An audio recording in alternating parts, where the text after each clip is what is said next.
And as Quentin just said, but as a reminder, there is translation for French to English or English to French, whichever you might prefer for the call. As with, sort of every call that we do place the recording online in a couple of days. But typically with this conversation, we have a think afterwards in terms of what we've discussed before we post this call, because we do tend to get to some details in terms of the Global Fund board and strategy there. So, but today we have a two-part agenda. We are going to start with colleagues from ITPC, because before we get to our board pre-brief with the developing and developed country NGO delegations, and perhaps communities, if our colleagues are able to join us today, we wanted to just share some information from our ITPC colleagues around a campaign sort of concept, a campaign proposal that we're working on with colleagues at ITPC who have been creating tools and have been sort of implementing this campaign in different spaces, as have we. And you may have seen it. It's what we call the White Coats campaign. So you may have seen pictures of people in white coats with messages written on them. I will let Yelena explain it, but just to say, we feel from GFAN, for us, that it's a way to communicate and not just words around the importance of highlighting the expertise in communities, and that communities are experts and should be a part of sort of all of the decision making and discussions from sort of start to finish around Global Fund work, but also, of course, in anything related to the health and other care that they are engaged in. So Yelena is based in Malawi still, and has been an excellent hostess when we have been in Malawi. So thanks again, Yelena, for that. But we just wanted to welcome you from the ITPC team to give us this short update and overview of what the White Coats campaign is and what kinds of suggestions and tools you have for our GFAN colleagues. So Yelena, welcome, and over to you. Thank you. Thank you, Katie. Thank you, Quentin. Just a quick question. Do you see my screen? Okay, great. Perfect. Yes, this is Yelena from ITPC Global, based in Malawi, originally from Serbia. I'm working in Watch What Matters strategic focus area together with Krista, Nadia, Rafif, which you probably all know. So I will spend next 8 minutes. I will try to be very to the point and concise, sharing a little bit about our White Coat campaign, which is focused on expertise of those who are the most affected, expertise of communities. So what is the White Coat campaign? It is a campaign we launched last year in July in Munich during AIDS 2024 conference. And basically we wanted to, started from this traditional vision of, PhDs, doctors, those who are usually seen or considered an experts, and shift the kind of the lens, the perspectives towards the communities, and basically redefine expertise when it comes to the global hand, when it comes to especially those who are the most affected, right? So we started with communities are experts, and we use white coats as symbolism to re-emphasize this expertise. So the key messages, as we can see, communities are experts, and basically it focuses on this alternative white lab coats, which we used during our intervention plenary during the AIDS conference last year. And then there was like a group activity. We also had individual interventions during symposiums, but that was the main kind of message we wanted to share during the plenary. And then we also wore stethoscopes in a way as also again symbolism to emphasize the unique role of communities who are the one who actually can, the listen, the pulse of those who are the most impacted. And that was a clear message mainly focused on and sending into academics, scientists, and governments during the AIDS 2024. where we wanted communities to be seen as an equal partners with all the other, experts, PhDs, governments, etc. And then we also had this empty chair momentum where we left the empty chair during the plenary for two reasons. One of this was a lot of colleagues coming, especially from African continent, were not present due to the visa constraints. So we wanted to emphasize that because and highlight the attention to that point. And the second was during a lot of discussions and a lot of panel discussions, there was community experts missing. So that was this empty chair symbolism. Again, I already mentioned the three main points. One is the white coat of the symbolism of this campaign. Advocacy is an expert skill. We emphasize that. Community mobilization is an expert skill. Community data matters. Community voices matters. So we are the experts, and not just the object or subject of the research, but actually, or sources of data, but actually equal partners and the experts of our own lives. This is the symbol tool, as I mentioned, stethoscope, finger on the pulse of actually where are the gaps, and also solution co-creation coming from those who are the most affected, because that's also the most cost-effective solutions, not kind of bottom up, not top down. So collaborate with us as equal partners, equal experts. That was the demand number two. And the third one was the empty chair that I already mentioned. And so we need to redefine who are actually experts sitting in the panels and who are present when we talk about the lives, those who are the most affected. It's very basically simple campaign, consisted of generic, just lab white coat we bought on Amazon, very affordable, then the markers, and then optionally organization can add their specific symbolism, pins, flags, and that's basically it. And then the creativity can also take place. Important is to pick the momentum for every organization. For example, global fund replenishment, impact of the foreign aid cuts, and then who needs to hear the message, when will this decision making take place. And then it can be, like I said, group action. Should be critical mass for this white coatness to be kind of visible and effective, or it can be also individual or a small group action. And then, like I said, communities are experts. That was our message, but it's important to be short message. We found it to be more impactful and more effective. And then, like I said, creativity takes place. We had in the Watch What Matter pillar, the future is community-led, as you can see on the back of my colleague Krista. It was also fun because people would approach us, not just during this organized activities, but also when we were just walking around. People were saying, oh, are you a doctor? Or, oh, what are you? What are you, an expert? What type of expert? And then this is just some practical advices, which we will share in our toolkit: darker colors, the larger font for the words, and then brighter colors for symbols. Some of the examples from my colleagues, we did CLM before you knew it. It's some of the, communities messages for the officials. And then, like I said already, we have a group action example like we had during the 8/24 plenary. It was the right moment, right place for the maximum impact, important. And then we had it also during individual or smaller, messages during the conference. This is from Lilongwe from November 24 that Katie already mentioned from the Global Fund board meeting. We also had I think a very impactful message shared during the Global Fund board meeting. Yeah, that's basically it. Then communication and advocacy moments are very important. Social media, using hashtags, which we had Health for All, Communities Are Experts, White Cone campaign.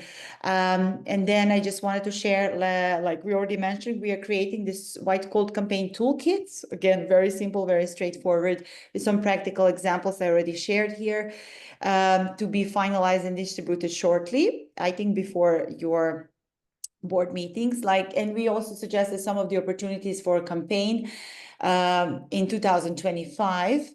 but I'm sure GFAN members will think of more creative and interesting ways depending on your individual goals. And I'm not going to go read this, but we can also share the presentation afterwards. This is from the, I think, Ottawa meeting. Solange already presented this.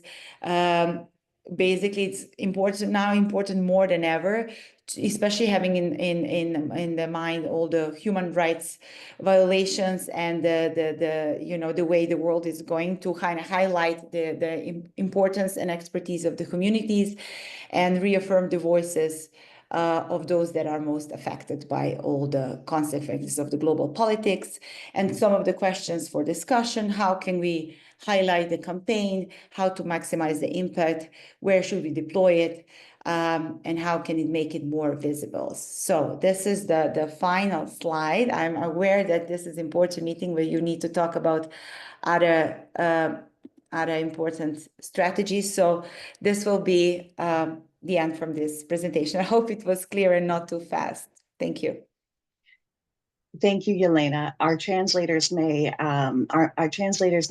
be a little sad about the speed, but luckily, I think what was on screen was very clear for everyone. And I think you covered sort of all of the different aspects of this campaign, which we're, sort of really pleased to be supporting in our little way in GFAN.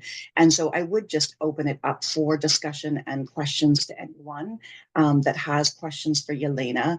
I think the key thing is, like, as far as I understand it, and Yelena, you can correct me if I'm wrong, but the key thing is that this toolkit will make this available to you to use, or, sort of start from, I guess. You can take this in different ways in your context, in your country, in your advocacy, if it's useful to you. And it's not to say that, those suggestions, in one of the final slides are just suggestions of some of the spaces. You may have others. You may have colleagues who are visiting embassies, or you may have colleagues who are attending local or regional events, and you may want to, have white coats with you to decorate together and take to different events and those kinds of things. And so it's just to say, you're not to feel limited by the suggestions that are here, or that you need to sort of ask for permission. I think, Yelena, we're hoping, Exactly. yeah. Exactly. It can be an inspiration also. White coat campaign can also just trigger some other creative idea where expertise of the communities is. We are using a traditional kind of model of white coats of the, PhD doctors, but it can be anything else. So it was just more so, it can be an inspiration. Yeah. Thank you, Yelena. Are there any other questions or comments from colleagues, or quick thoughts about where you may be thinking about already thinking about utilizing this idea or highlighting it? I'm not seeing any hands raised. And I think, Yelena, that's just because you covered everything in your presentation. So thank you for that. We will make that slideshow with the links and everything available. And of course, when the toolkit is finalized, which is very soon, I understand, that will also be available to everybody. So Yelena, thank you. And it's lovely to see you again. Likewise. On screen. We will move ahead to our sort of next portion of our agenda, which we expect to take sort of the remainder of the call. So there's a board meeting, a Global Fund board meeting that's taking place the week of May 5th. With usual sort of pre-day sessions, and the actual board meetings taking place on the 7th, 8th, and 9th. So as always, we've asked colleagues from the different delegations, developed NGO constituencies, as well as communities, to join us today to give a little bit of an idea of what's coming up on the agenda. And I won't try to go over too much information, because the agenda is still indicative, and I suspect that several things may change, as they often do, as conversations progress and we get closer. But I think just it is a typical board meeting in the sense that there will be a number of interconstituency meetings that will lead up to the board meeting itself. Your board delegations are busy preparing their thoughts, talking points, and usually a statement that's released at the board meeting around board meeting topics. The board meeting itself goes through a number of, updates around the three diseases and some of those due diligence items that the board has responsibility over, like the risk management report, I think is up this year, the Office of the Inspector General's annual report, and a number of other sort of items like that, as well as a resource mobilization update. But there's also a number of sessions that are sort of called like a board retreat or a closed session for the board members to speak in a room together about, I don't know what their lunch choices are, but I suspect it's a bit more serious than that. But it's not something that, as an observer of the board meetings, that we have access to or know what those topics will be. And it does present some challenges for your board delegations in sharing information ahead of time about what those are. That said, of course, the board meetings are always a time for those corridor conversations and many interactions between board delegations throughout those 3, 4, 5 days that colleagues are there. And so we invited colleagues from those delegations to come on today. And I'm not sure if I'm as up to date on who has agreed to go first. But I do know that we had confirmations from Catherine Connor, the alternate board member for the developed country and geo delegation, as well as Yolanda from developing. And I note that there are a number of other colleagues who are online, but Yolanda, should I pass it to you first, or did you want to have a virtual fisticuffs with Catherine to see who gets to go first? Rock, paper, scissors. Yeah, there you go. Catherine, rock, paper, scissors. I believe it was decided ahead of time that Yolanda would get the honors this No, that I don't have any email reflecting that. See why? You first, my lady. Okay, so good morning, guys. Good afternoon, good evening. I know we're from several parts of the world. So Katie has really framed our conversation very, very well. This is probably the trickiest board meeting I have ever attended, and I think that the guidance that we have as delegations around the board is that it's an evolving conversation and things are going to be subject to change. So while we are used to a particular agenda sometimes, and Katie mentioned, we would have items of discussion for decision information input. And we do know that we have some things to discuss, like the OIG report, some updates on the 3 diseases, on resource mobilization, on RSSH. We do know that we're going to have some sessions in which some critical discussions and perhaps decisions will be made around how we move forward in the current grant and in the future GC8 cycle. And that is all dependent on what is happening now. Some of you may have known that we had that USAID, well, rather the US notification on the 19th. So we're waiting to hear what has come of that. And I understand that it would be extended a little bit. So we don't know what the impact may or may not be for global health institutions, particularly the Global Fund. But for this board meeting, I do know that as 3 delegations that focus on CSOs and communities, we are going in there with particular topics that we think we need to have a conversation about. And this board meeting is going to build up on the committee meetings that happened in March, the strategy, EGC, and audit and finance committee. So from our delegation, we're going in with some thinking, and I'm going to quickly share that with you.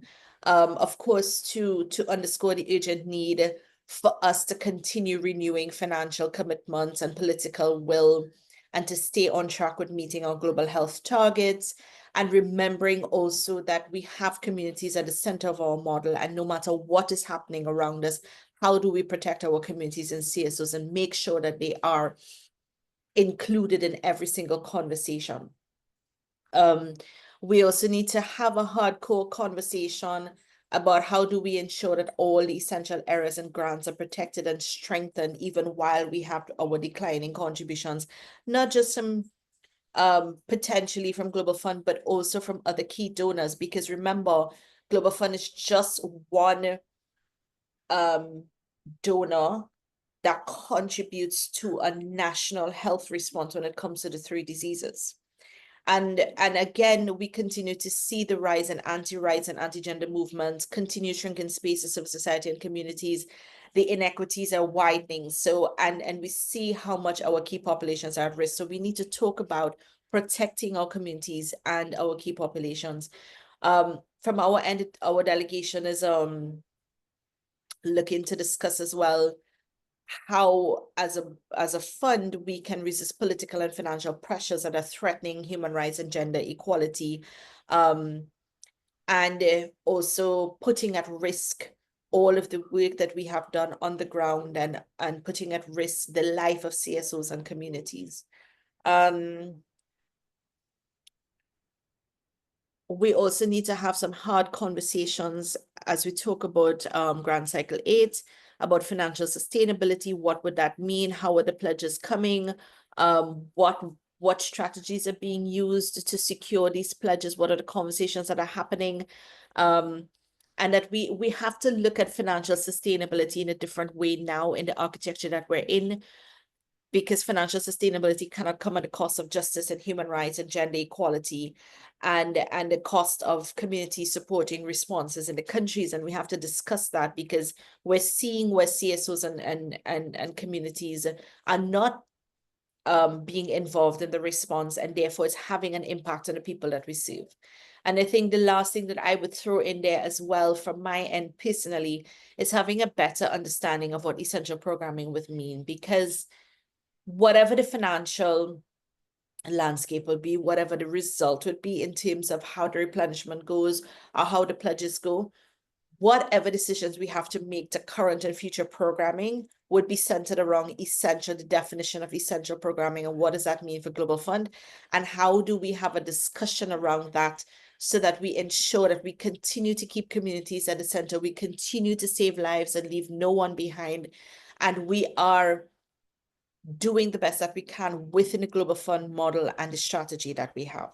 So I'm going to rest those there. I'm going to ask maybe Catherine to kick in, and we tag team each other as we go. Thanks, Yolanda. And it's pretty easy because I think we're all pretty aligned on this. As Yolanda said, I just want to add, it is sort of a very different board meeting going in with the amount of uncertainty around us. And I think Global Fund, as many of you know, has tended to be an organization that really wants to explore and document and present really informed decision making. And of course, the environment around us is making us sort of take decisions based on a lot more unknown variables than we're used to. So bear with us as we try to talk about these things, because I think this is the environment we're in. It's not anything that really anyone can get their hands around quite efficiently. Agree with Yolanda as well that this is really about trying to figure out a practical approach forward for Global Fund that's also a principled approach. How do we stay true to the principles of Global Fund, where we are focused on vulnerable populations, we are doing evidence-based programming, we are looking at the needs and how to best address them in this new environment. From a again, usually we kind of go through what positions that we are bringing forward at the delegation. I mean, at the board meeting. Really, I think we're in more of a question and probing position right now. And so, similar to Yolanda, some of the things that our delegation is really focused on is, of course, the CCMs, and sort of, we've made a statement as a joint delegations, but just really focusing on the importance of the CCMs. Now more than ever, they're an essential part of Global Fund programming. When they are working well and have strong community and civil society involvement, they're really a core part of why this Global Fund works so well. We want to make sure that's being kept in mind. And again, similar to what Yolanda said, like as we're going through this challenging time of, we thought we would just be talking about Grand Cycle 8. We're actually talking about Grand Cycle 7 as well. How are communities, how are civil society, how are CCMs being brought into this sort of decision-making process? How are they being communicated with, and making sure they have clear communication on how they should be looking at programming and identifying gaps and making plans to fill those gaps where possible. Similarly, kind of looking at sustainability, transition, and co-financing. The last board meeting, a lot of kind of tough decisions were made, and kind of anticipating lower funding being available, and I would call those more tweaks, looking across the global fund model and saying can we tighten up here, where can we advance a little more here. All those decisions that were really hard are now kind of back under scrutiny, and so really trying to make sure that we are looking at those previous decisions. Do they hold up? But again, that they're not over impacting any populations that we were concerned about. For example, I think our delegation in particular has been really concerned about kind of rapid transition to upper and upper lower middle income countries, and sort of what that means for some of the populations that the Global Fund's been so vital to, and that's something we're gonna keep an eye on. Also touching on risk management. Again, this tends to be one of the wonkier agenda items, but the threat to ODA and the threat to the Global Fund, I think, has really reopened some of those risk conversations. So we're kind of eager to see how the risk that has been managed is being re-examined by the Global Fund, and how it affects our decision making. And then, finally, obviously, kind of echoing Yolanda, like we really have to keep an eye on the human rights and the equitable access issues that these funding cuts and again the threats to the Global Fund model are really driving. So, I think, like I said, this is really more of a questioning and probing board meeting. We don't have all the information we want to make these decisions, but we hope when we get in the room and are able to talk to other delegations, we'll be able to have a clear way forward for the meeting in May. So I yield my time. I'm not too sure if anyone from communities has joined, but happy to try to answer questions as best we can. Thank you both so much. I don't see anybody from communities who has joined, but if I'm incorrect, you're welcome to unmute at this stage and jump in with any thoughts from your delegation in terms of your preparations for this upcoming board meeting. I don't believe that we do have anybody from communities with us today. So thank you both very much for that sort of overview. I am sure that there are questions and people are being a little bit maybe hesitant, but we will move to questions at this point, and would ask colleagues to please use the hand raise function that is usually found along the bottom, depending on which sort of way you've joined. And at least on the desktop app now, you can most commonly find it under the raised hand. And if you're having difficulty with that, then please feel free to put your comments in the chat. And I'm noticing that a colleague from the communities delegation has just joined the call. And so we welcome them, but we'll give them a second to get themselves situated before we ask them to come in. But any questions or comments from colleagues?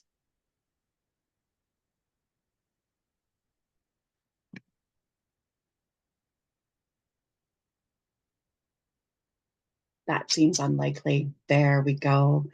That seems very unlikely. So colleagues, please raise your hands. And again, knowing that this is, this is a space where we can ask questions. If this is your first time on a briefing like this, don't hesitate to ask a question about anything related to the board, or any one of the acronyms that you've heard, or any of the processes that you're unsure of, because that's how we learn together.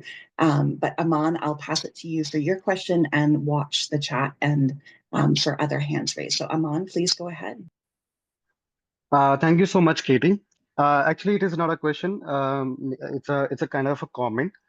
Like, we all are in a very difficult situation, and if we truly believe in putting communities at the center and leaving no one behind, we must urgently reinstate direct support mechanism like CFCS. It is the only support that TB affected communities and the civil society get, and this was powered and funded fully by L Initiative and USAID, and now we all know that it is no longer there. It's there, but it's at a very low level. This was one of the few streams that empower TB affected communities to lead, advocate, and hold system accountable. We need to re-establish dedicated, funded space for TB affected communities and civil society to collaborate and drive the response. This must be a core part of all strategic planning and funding decision moving forward. And we all know that the Global Fund had supported this initiative in the past. And if in this difficult situation, if we can revisit to that decision, and we can bring something there, and we can develop some a mechanism to kind of fund CFCS, that will be great and will be very much helpful for the communities. Thank you so much from my end. Thanks, Aman. I was just trying to type a note for everyone for clarity's sake that the Challenge Facility for Civil Society is a Stop TB partnership initiative. And as Aman was saying, it received funding from the Global Fund prior to GC7, but was not allocated funding from GC7, which is the current round. I will find the links and pop them in the chat, so colleagues who would like to learn more about that are welcome to. And Aman, if you have links to any documents from your side, you're also welcome to put that in the chat. But Catherine or Yolanda, I don't know if you have anything that you'd like to, if you'd like to respond to that, or if there's anything else related to the discussions that have popped into your head. I don't want to steal Yolanda's thunder ever, but I, I think one of the conversations that the reason I bring this up is I think that the developing delegation has been very articulate and eloquent on this at previous board meetings about the need for Global Fund to be more assertive about how it explores more funding directly to communities and community-led projects. And so, it's a part of the model that's been discussed a lot, but hasn't really had as much urgency or energy around it. And so I think this is a message that'll continue to be shared. But like I said, I think that's something we support. But Yolanda has definitely spoken quite powerfully about this at the board table. So. And just jump in here, Katie, very quickly. Thanks, Catherine. And I think, in previous board meetings, it's something that the three delegations have always discussed. And it just so happened that at the last board meeting where we were all at that point where, listen, we have to think differently. We have to act differently. We have to respond differently. And so I do know that from our end as a delegation, and I'm sure that when the three delegations come together, it's going to be a very strong voice on that. I do know that from developing's end, that is something that we're going to follow through with on the conversation, because now we are seeing and hearing on the ground that CSOs and communities, not only aren't they getting any support or any resources to do the work on the ground, they're not included at the CCM level, they're not included in spaces. And this is part even now as governments are trying to figure out what to do at the country level because of everything that's happening. So direct funding and how that would look in our current Global Fund model is something that we continue to advocate for. I don't know what the answer would be, Aman, but it's something that we're going to press for and talk about. Thank you so much. This is Thank you both. good to me. Yeah, and there's a question from Lucille in the chat around whether or not the partnership with other GHIs will be discussed, and I believe that this refers, within the Global Fund, there's the joint working group, I think, or there's another acronym, but the joint working group between the Global Fund and Gavi and GFF that is, looking for alignment around, I believe it was 4 key areas that were identified, and probably the most important programmatically was around malaria, if I'm not mistaken.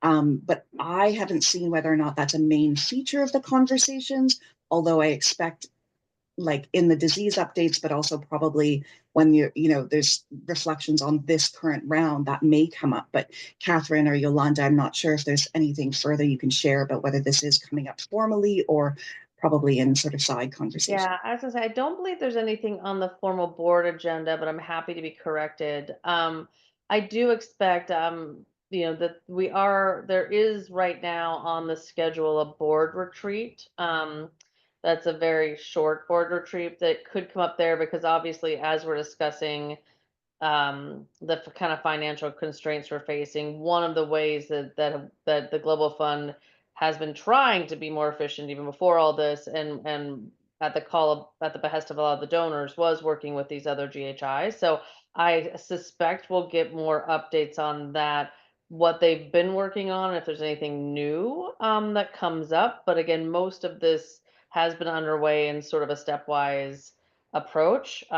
So I can't speak to it definitively, but I expect we'll get something in the context of how they're trying to move ahead and find places to be more efficient and find how to do more with less, I believe is the term we all love. But I would expect that we'd have something after the board meeting to report back on.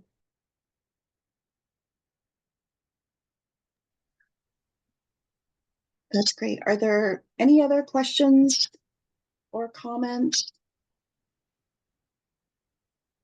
Feels like a very quiet crowd today.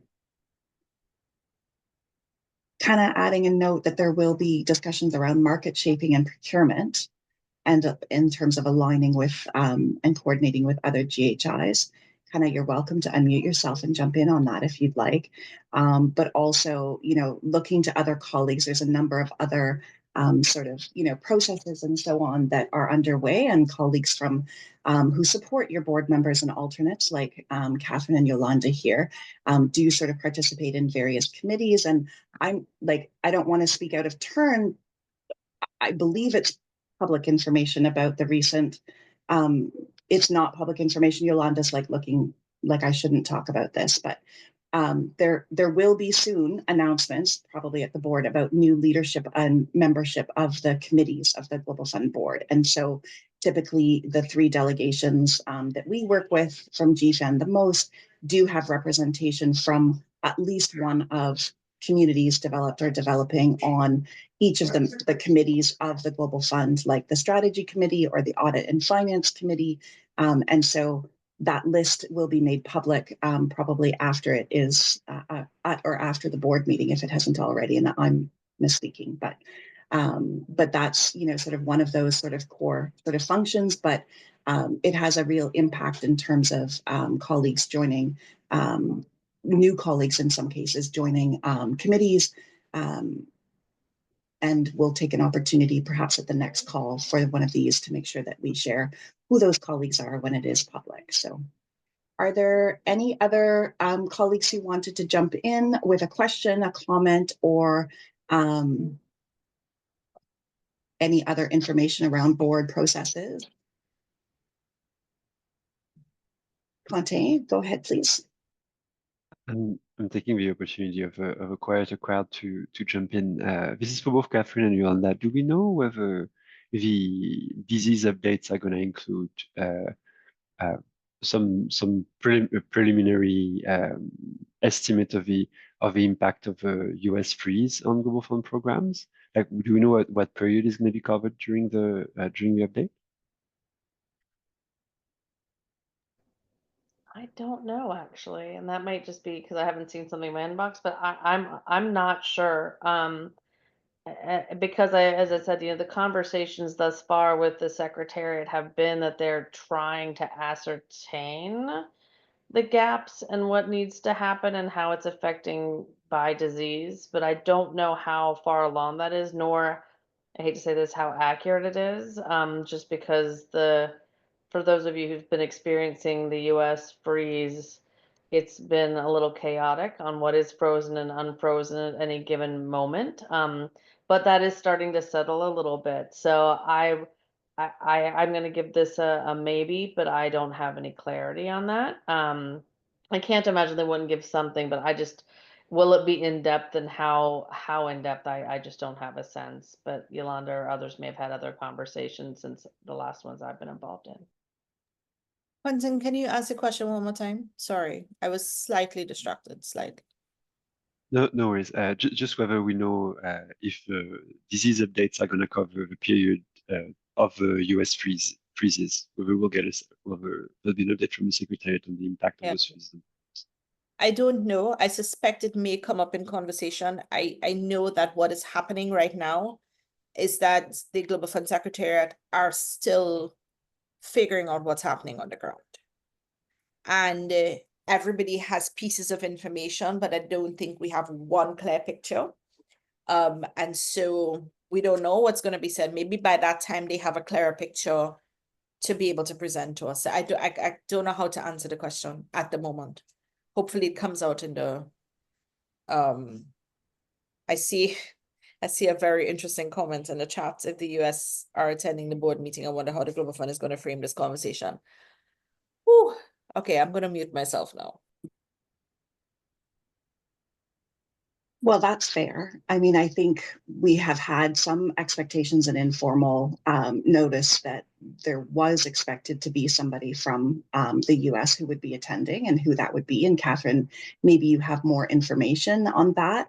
And we also have a colleague, Tariro, who has been trying to raise their hand to come in with a question and has not been able to. So Catherine, maybe over to you in terms of responding to that sort of US specific question, if you're able to.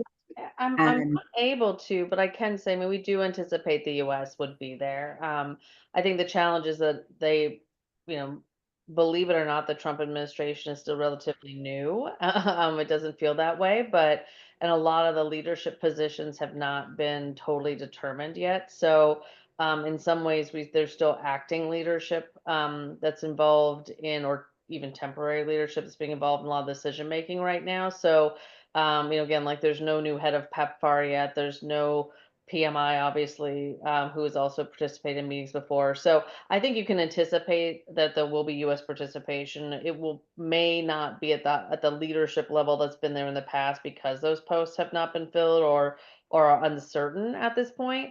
And thus far, the U.S. has been participating in in sort of the normal board discussions that happen, or discussions that happen in advance of a board meeting, but they're not really providing much of a position at this time. I think this is all, as was alluded to before, these are ongoing conversations between the US government and the Global Fund Secretariat.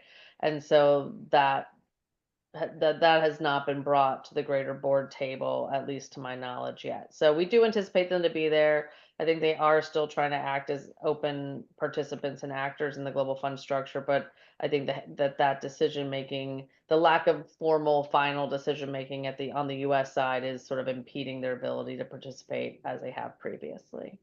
But I do not want to speak for the US government just because I have a US passport, so just keep that in mind. Totally fair, Catherine. Thank you for that caveat. And so, Tariro, I'm wondering if you're able to unmute and come in with your question or comment at this stage.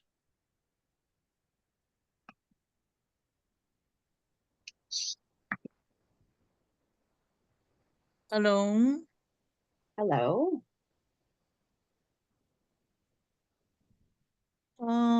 I sent a message on the platform to say I'm failing to raise my hand. I don't know whether I saw it. Yeah. So I'm Taruptaza from Zimbabwe, CCM Vice Chairperson. It's not a point, but it's a question, but more of a point. Especially, we are in a very critical year as Global Fund. We are looking at replenishment. We are looking at GC8 coming, and we are anticipating there will be a lot of changes, including the language, reprioritizing, refocusing, all those issues and so forth. But it seems as though CCM members, they are fall out to some of these platforms and some of these very important meetings and so forth. But this time, I'm one of those CCM members. We need you more, GFAN, than ever. We need you more. I don't know how we are going to help CCM members to reshape. There's a lot, even those gaps, even the CFC we are talking about here. It's in the shoulder of CCM members to see what to take from where, what gaps to fill within that little money and so forth in the global fund, something like that. It's huge. Can you help us to at least come, maybe even with a plan, to try by all means to come up as a GFAN and other things, and so to help CCM members to shape this agenda. It's not an easy task. It's a huge task. And yes, board members, they come. I don't know also even the board members in our region and so forth, how you can sometimes, they also need to really, even a questionnaire to find out what are the gaps for in the system for now. Remember, system, they were always saying, they've got bad gaps, they don't have capacity, whatever. Those are just traditional things and so forth. They have capacity, and you can't separate a system member from being an advocate. For you to be chosen as a system member in your country, you are an advocate. But really, there's a huge gap, and we are really scared what will be come out of GC8. We really need you more than ever. And for those also in the region, for example, if something is happening in South Africa, let's try to balance the countries that is near South Africa, because some people can even come by bus, so that some of the system member can also participate. You can be in a system member even for 6 years without even saying a word. You know how hard it is, the language, everything. But for the GC8 and for the 8th replenishment, let's think outside the box. It's no longer business the same time. System members need you. System members need help now so that they can contribute well in the coming two very important events under Global Fund. Thank you so much. Thanks, Chiriro. I appreciate that, and I hear that. And as GFAN, I think we can take that back and reflect on how we can try to support CCM members. It's not typically been a role that GFAN has taken on, but is something that we can, work with other partners who are engaged in those spaces. And Catherine, I was quickly looking to see if I could find the statement from the last board meeting for some of the CCM related work and changes that the delegations were hoping to see, and I'm still going to look for that link, but I see you perhaps wanting to jump in, so please No, go ahead. I'll try to find that as well. No, I just want to thank you because I think this is one of the more challenging. Yolanda alluded to this in her remarks as well as I did. Is it's hard to understand. We're hearing a lot of things from the CCMs about conversations they are not having, and so your comments about needing help and not feeling included is extraordinarily helpful as we go into this board meeting and as we follow up on our questions about CCMs and what support they need. Is the secretariat supporting them? Who is communicating with them? Do they have the information they need to make decisions? So your comments were very appreciated and will help us as we go into conversations in a few weeks. So just a thank you more than anything else, and helping shape kind of what we're hearing. You put more detail into that and appreciate it. Katie, can I just jump in here 2 seconds? Yeah.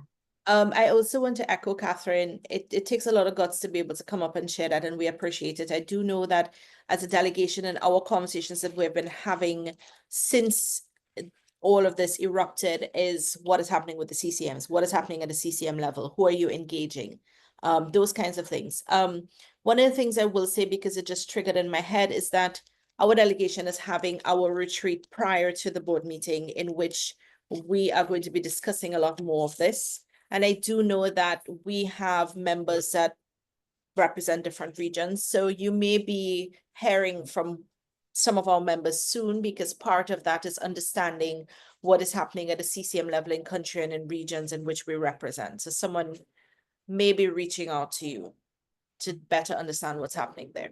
All right, thanks. So thank you both very much for that. I just give it one last opportunity for any questions from colleagues. If you have been trying to raise your hand but cannot, you can go ahead and unmute.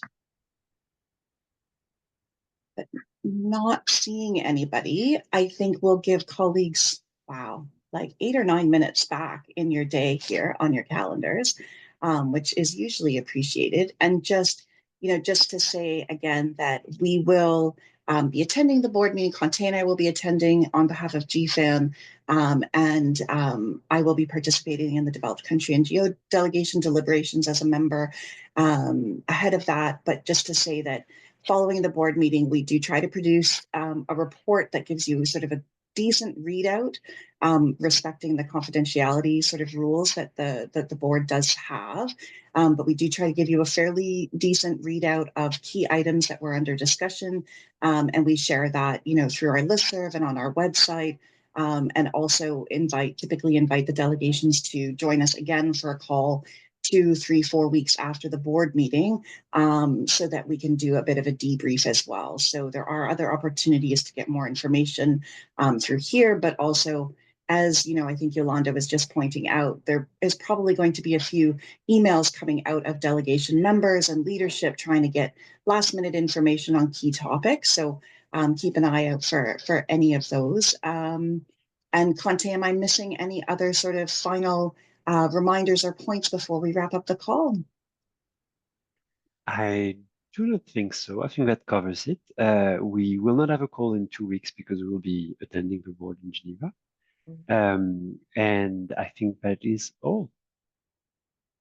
Great. Well, thank you again to our colleagues from the delegations, and thanks to all of you for joining. And Yelena, it was lovely to see you. And thanks for the white coats presentation, and we'll share that toolkit as it's available. We're saying goodbye to Yolanda and to her beautiful young person who's joined her for our call. GFANers forever, my friend. So welcome. Come back and see us another time. Take care, everybody. Have a good rest of your days wherever you are. And to board colleagues, looking forward to seeing you in Geneva in the coming weeks. Take care. Bye, everyone. Thank you. Take care. Thank you. Bye-bye. Thank you. Bye.